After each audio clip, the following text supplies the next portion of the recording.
Hello, Starseeds, Lightworkers, and Old Souls. Welcome to episode number 5 of the After Ascension Podcast. First thing I want to do before I discuss anything else is have you just take a second and acknowledge the entourage that's around you. Please take a moment and say hello to your higher self. Say hello to your guides, your ancestors, your loved ones, anyone who may be along for the ride with you on this path. Okay, thank you for doing that. Is that something that's new to you? Is that something you do all the time? Are you living, eating, and breathing with the idea that you were never really alone? Are you acknowledging the unseen? Are you trusting and counting on that relationship to be your guidance system and your security? Because let me tell you that when you stop and say hello in a direct way like that, there's nothing more exciting to them. They wait so long to be able to have that experience. And it's actually only a small group of people on the planet who even accept the idea that they aren't alone. It's an even smaller group that will acknowledge them and interact with them in that way. So if that's something you're doing, if that's something you're going to be doing going forward, just sort of try to realize how special that is. To know that the veil truly is thin and these things aren't far away, that they're closer than you might think. And I think we can all agree that communicating with them and interacting with them is one of our main goals and one of the biggest benefits of being an old soul.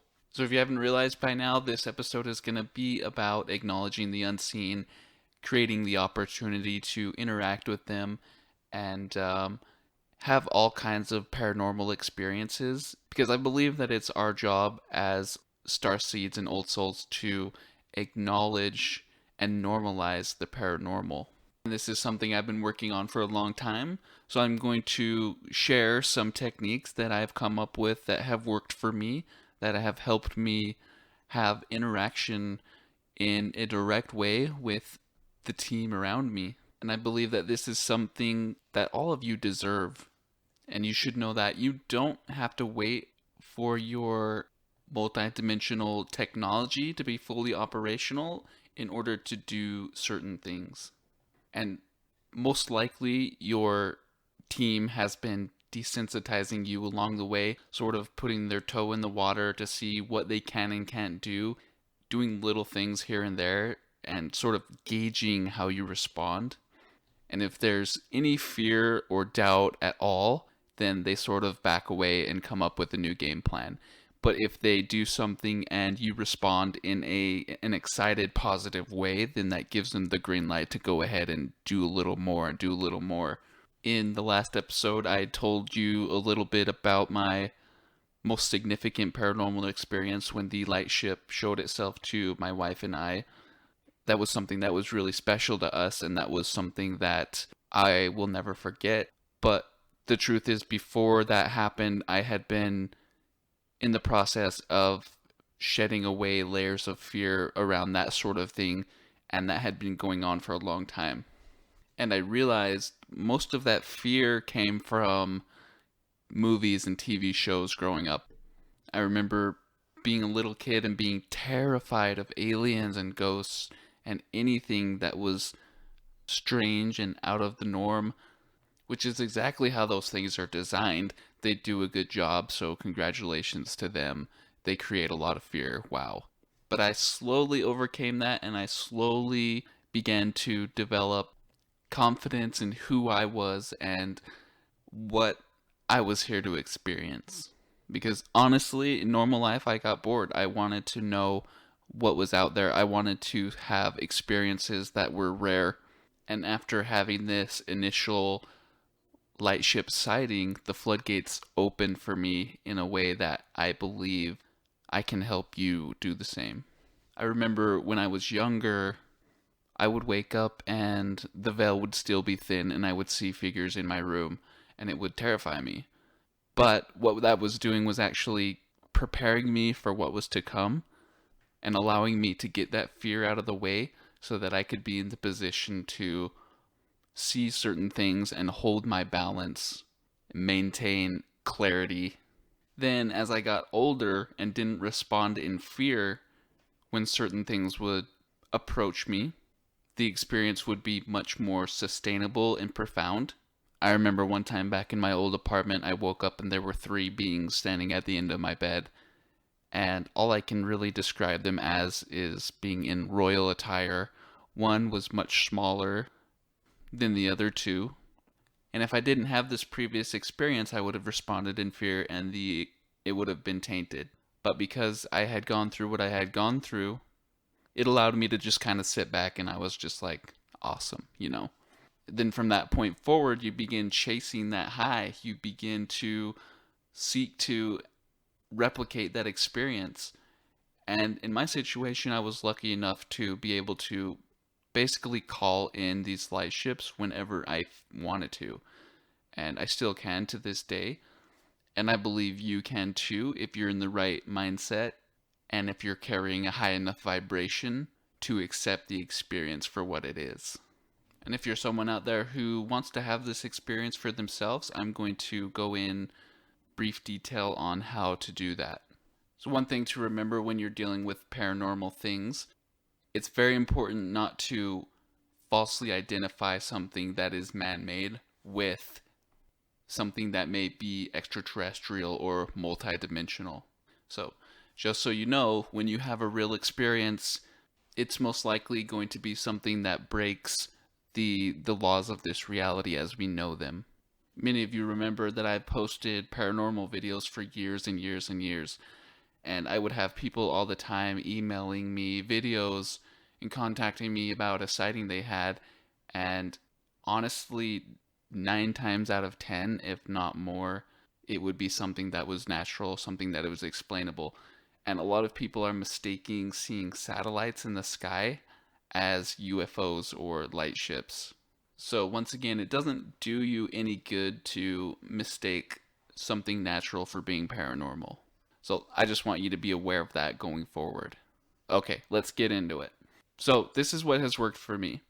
If you pick a time of night that is early in the morning, I would say around 1 or 2 p.m. For our ET family, it's really important that they don't cause any fear. So the later you go out, the better the opportunity will be for them to present themselves to you in a more dynamic way. So once you've got a specific time in mind and you go out there, your natural instinct probably is going to be to try to film the experience. But in my experience, I don't feel like this is something that was necessary, and I feel like it was going to take away from the experience. So my advice would be to put the camera down, and once you've established a rapport with them, maybe you'll be able to film them, maybe not. But really the experience is for you. It's not something that you have to present to anybody else. It's just a matter of being in that moment in a state of clarity that's going to allow you to have this amazing experience. And if you're worried about recording or documenting it, it sort of takes away from the moment, at least in my experience. So once you're out there ready to have this experience, you've created this moment in time as an opportunity to interact with something really big, and it's something that's really special. But if you go into it and you have any bit of fear, any bit of doubt, I don't want to say it's not going to happen, it's more unlikely. But if you're out there in the mindset of I'm about to have a special experience with my family, my belief is you're going to be rewarded that because it's time and you've earned it.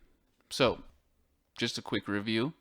Pick a specific time, late at night, early in the morning. Don't try to film. Try to be in the moment. Don't misidentify anything man-made or natural as being something not from here. And when you're out there, be in a balanced, positive mindset that you're about to have a reunion. And that's where I would start. Once you get familiar with experiences outside, I would take it inside. And sure, you can use cards and pendulums, and there's a lot of other different tools out there that can allow you to bridge that communication gap between you and your team. But there are very few things that can compare to the feeling of seeing them or being touched by them or hearing them whisper to you. And once again, everything I'm about to share with you begins with removing fear from the equation. But all three techniques I'm about to share are going to help you get the ball rolling towards more dynamic forms of communication between you and them. But you have to start somewhere, and what they're looking for is your intent. If you're creating the space and the opportunity to do this, then know that they're going to show up for you, and I truly believe that. Now, the first method I want you to try is something you're probably familiar with, so I'm going to start there. It's something that Cryon teaches over and over again. Sit down in a room by yourself, speak out loud, ask them to make themselves known to you. If you are in the right state of being, if you're in the right mindset, if your expectations are non-existent and you believe and trust, you're going to get a jolt of chills through your body. And like I said, they're really excited to create this moment with you. So while you're doing this, you really want it to happen. You really want to have this experience, but know that they're just as excited and they're just as anxious to have this with you. Because think of all the programming you may have had to overcome to get to that point. Think of all the places they led you, all the information they brought to you, all the different ways they got you familiar and comfortable with them, to the point where you could sit down and ask for a physical confirmation of their presence with you. That is special, and that is one of the top experiences you can have as an old soul and a human on this planet. The next technique I want to go over is the yes and no technique. So this involves laying down on your back with your palms resting facing towards the ceiling. And you're going to want to indicate to them that you're there for yes or no questions, and your right palm represents a yes and your left palm represents a no. And at the beginning, you're going to want to keep the questions really simple. It's going to be a lot of, are you here with me? Yes or no. Is my name Todd? Yes or no. Am I in America? Yes or no. What you're really trying to do is get familiar with the feeling that the response gives you. And it's not going to necessarily be like a touch, though maybe for you it will be, and that's great. But in my experience, it's more of a cold breath on the palm of your hand. Or I've even had the feeling of maybe like a bug on my palm. It could be unique to you completely.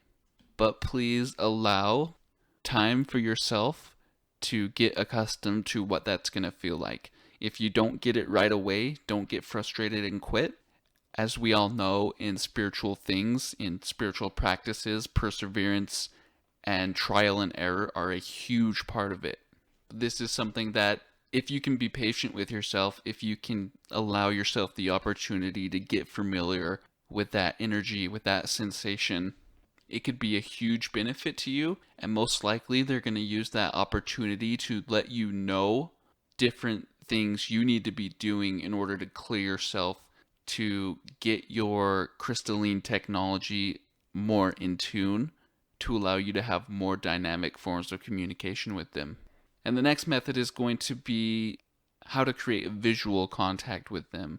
And my advice would be to try this method third, because seeing something and feeling things are totally different and you can have a different response. It's easier to have success with asking them to give you a physical sensation that's the result of them being there versus seeing a visual. It might take a little bit longer and a little bit more practice. But anyway, what I want you to do is when you're alone, sit in a room, not a completely dark room. There needs to be a dim light source somewhere. You don't want to be in complete darkness. Once you've got the setting right, sit there with the intent of seeing them. Be balanced, be peaceful, block out any fear that you may experience. But I want you to stare forward into the room. Try not to blink very much, but pay attention to your peripherals. And you're going to start seeing eventually shadow figures in your peripherals. Once you get comfortable with seeing them out of the corner of your eye, they're going to start to work their way into your direct vision. And I know seeing shadowy things may be a little scary to you, but just know that they only look that way because your physical eyes don't have the capability of seeing the spectrum that they exist in. Once your third eye turns on, you're going to see them as clear as day. And ultimately, practicing and getting familiar with their presence and how to contact them and how them contacting you feels, you're getting closer and closer to getting that technology turned on. And now for the final method, it's going to be an audio contact. And you can actually use our technology to make that happen. But first I want to ask you to try to do it with your own ears. So create the same setting as in the last technique, meaning you're sitting in a room, not fully dark, just a little dim light somewhere. But instead of setting the intent to see them, have the intentions of hearing them. And if your home is quiet enough, you may hear a voice. But if it's a little distorted or a little abstract, don't let that bother you. Just know that it'll eventually clear up and you'll get more in tune with the experience that you're having. And what I've noticed is that a lot of times it'll seem like it's coming from another room, and most of the time it's actually female. But every time it's exciting and it makes your hair stand up, and that's something that I really, really love. And the very last thing I want to talk about is using an audio device. It doesn't necessarily have to be marketed as an EVP device. You can use recording device on your phone or even your computer. I've been successful in either way. This way might take a little more trial and error than the other ways, but it's really rewarding and it's something that you can capture and replay and re-experience over and over again. So it's best to do this at night while you're sleeping and just leave it recording. Don't have it in the same room as you. Put it somewhere in your home that's going to be an isolated environment so that there's less of a chance that something is going to interfere or that you're going to get a false reading in some way. Because once again, it's important not to trick yourself into thinking something natural is paranormal. And it's important to always debunk and rule things out that could have given you the false reading. But like I said, this one might take a little bit of trial and error. I remember when I first started, I would put the recording device in the room, go to sleep, wake up the next day, and there would be nothing. And I would do that over and over again until finally one night I was looking at the audio and there was a little spike. And sure enough, I caught a voice as clear as day saying, "Who are you?" And that was significant because it was one of my first paranormal experiences after I decided to take fear out of the equation and truly look at it as a scientist studying something. And from that point forward, it was game on, and it was an exciting way to live. And it still is, because every time you experience something paranormal, it's like the first time, honestly. And you, as an old soul, the veil is very thin around you, so you have the opportunity to get out of your own way and have all of these amazing, profound experiences. And in doing so, normalizing the experiences for everyone else, taking the fear out of it, and allowing others the opportunity to experience the beyond, having contact with the unseen, and melding these worlds together. Because ultimately that's what we're here to do. We're here to drop this illusion, this veil of separation that divides us. And being one of the pioneers in doing that, it's a really important part of your job here. But anyways, that's all I have today. I appreciate your time. I appreciate your energy here. If you want to contribute to the podcast, links to do that will be in the description. I've also included my email. I would love your feedback and your experience with the paranormal. If you're new here, just know that we will have new episodes of this podcast every Wednesday and Friday. And I would ask you to please rate and review the show and share with your friends. Help us move forward and build this audience. Thank you very much. Goodbye.